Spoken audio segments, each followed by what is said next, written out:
Menjelang akhir masa jabatannya, Presiden Joko Widodo melakukan penggantian 3 menteri dan melantik 3 kepala badan.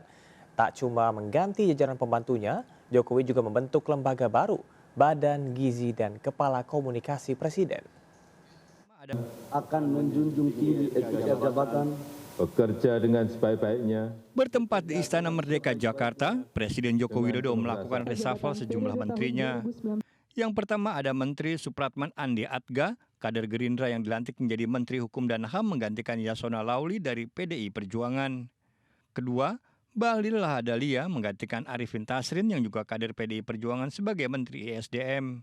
Sebelumnya Bahlil menjabat sebagai Menteri Investasi Kepala Badan Koordinasi Penanaman Modal atau BKPM. Selanjutnya, posisi Kepala BKPM dijabat oleh Roslan Ruslani. Roslan adalah pengusaha sekaligus mantan Duta Besar Indonesia untuk Amerika Serikat.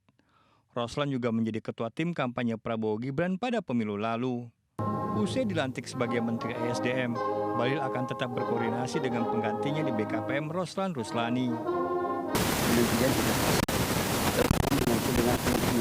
pasti saya akan komunikasi dengan Pak Roslan. Yang kedua menyangkut dengan Satgas. Satgas itu melekat pada jabatan. Jadi Satgas itu melekat pada jabatan Menteri Investasi. Begitu saya sudah pindah sekarang ke Kementerian SDM, Ketua Satgasnya tetap Menteri Investasi yaitu Pak Roslan. Namun karena Satgas itu adalah Menteri SDM juga sebagai Wakil Ketua. Selanjutnya, jabatan Wakil Menteri Komunikasi dan Informasi yang sebelumnya dipegang oleh Usman Kansong diserahkan kepada politisi Partai Gerindra lainnya yakni Angga Raka Prabowo. Pada masa kampanye Pilpres lalu, Angga adalah Direktur Media Prabowo Gibran. Tak hanya menggantikan jajaran menterinya, Presiden Joko Widodo juga melantik sejumlah kepala badan. Hasan Nasbi ditunjuk sebagai Kepala Komunikasi Presiden. Hasan Nasbi adalah pendiri lembaga survei Sirus Network. Selain itu, ada nama Dadan Hindayana diangkat sebagai Kepala Badan Gizi dan Taruna Ikrar menjadi Kepala Badan Pengawas Obat dan Makanan atau Badan POM. Dari Jakarta, Ismalia Diastriawan melaporkan. Pemirsa, masa kerja Kabinet Indonesia Maju tinggal 2 bulan.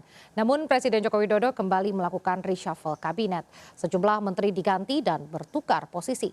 Penambahan lembaga hingga wakil menteri dilakukan. Pergantian posisi jabatan dalam masa kerja yang singkat ini dilakukan untuk memuluskan transisi pemerintahan Prabowo Gibran. Jelaskan bahwa memang Kominfo ke depan kan tugasnya sangat berat. Terutama ada 4 isu tadi, soal yang pertama soal percepatan tata kelola dan juga regulasi mengenai perlindungan data pribadi. 1. Kedua soal percepatan pemberantasan judi online. Yang ketiga soal tata kelola perancangan mengenai data nasional. Dan yang keempat mengenai bagaimana AI untuk pelayanan publik. Regulasinya kan harus kita buat. Rasanya ini juga untuk bisa menjawab berbagai tantangan ke depan, termasuk visi misi dan program-program yang diusung oleh Bapak Prabowo Subianto sebagai Presiden terpilih dan pemerintahan mendatang yang harus bisa dijalankan dengan baik. Rasanya ini merupakan wujud dari transisi kepemimpinan yang insya Allah berjalan dengan sangat baik, dengan mulus di bulan Oktober nanti. Ya, saya rasa dalam 2 bulan ini kita maksimalkan agar dapat efektif dan efisien dalam melakukan sinkronisasi yang dianggap perlu. Demikian. Dari Gerindra ada arahan nggak, Pak? Itu Pak terkait dengan kader-kader yang masuk sebagai ya sudah diarahkan oleh Ketua Dewan Pembina kami Pak Prabowo tadi pagi di kediaman beliau. Demikian. Supratman Andi Aktas ditunjuk sebagai Menteri Hukum dan HAM menggantikan Yasona Lauli. Supratman membantah bahwa penunjukan dirinya bernuansa politis. Presiden Joko Widodo kembali melakukan reshuffle atau perombakan kabinet di lingkungan Koalisi Indonesia Maju. Dalam pelantikan yang berlangsung di Istana kemarin, sejumlah menteri, wakil menteri, hingga kepala badan turut di reshuffle. Yasona Lauli digantikan oleh politikus Partai Gerindra Supratman Andi Aktas sebagai Menteri Hukum dan HAM di masa pemerintahan Joko Widodo yang akan berakhir dalam 2 bulan lagi. Supratman mengatakan penunjukan dirinya merupakan hal prerogatif Presiden dan dirinya akan melaksanakan tugas dengan baik karena telah diberikan kepercayaan oleh Presiden Jokowi. Supratman yang ditunjuk sebagai Menkumham menepis anggapan bahwa pergantian ini bernuansa politis. Sebagaimana diketahui, Yasona Lauli merupakan politikus dari PDIP. Santer terdengar, PDIP dan Joko Widodo telah berbeda jalan dan konflik ini semakin meruncing setelah Pilpres 2024. Saya berteman baik dengan Pak Yasona dan semalam kami juga kontak dan saya sampaikan bahwa tentu tidak mungkin seketika semua kita rubah dan lain-lain sebagainya. Intinya adalah semua program-program yang baik yang telah dilakukan oleh menteri sebelumnya menjadi kewajiban kami untuk menyempurnakan itu. Nggak ada masalah kalau soal itu kan kewenangan hak prerogatif presiden ya. Jadi tidak ada sama sekali dikotomi antara partai pemerintah atau yang lain-lain. Yang jelas presiden memberi kepercayaan, tugas saya untuk melaksanakan tugas itu. Supratman Andi Aktas tercatat memiliki harta kekayaan 18,4 miliar rupiah berdasarkan laporan harta kekayaan penyelenggara negara atau LHKPN yang dilaporkan ke KPK. Rincian hartanya meliputi 11 aset berupa tanah dan bangunan di Palu, Jakarta Utara, Bogor, dan Kota Toli-Toli yang nilainya mencapai 8,3 miliar rupiah.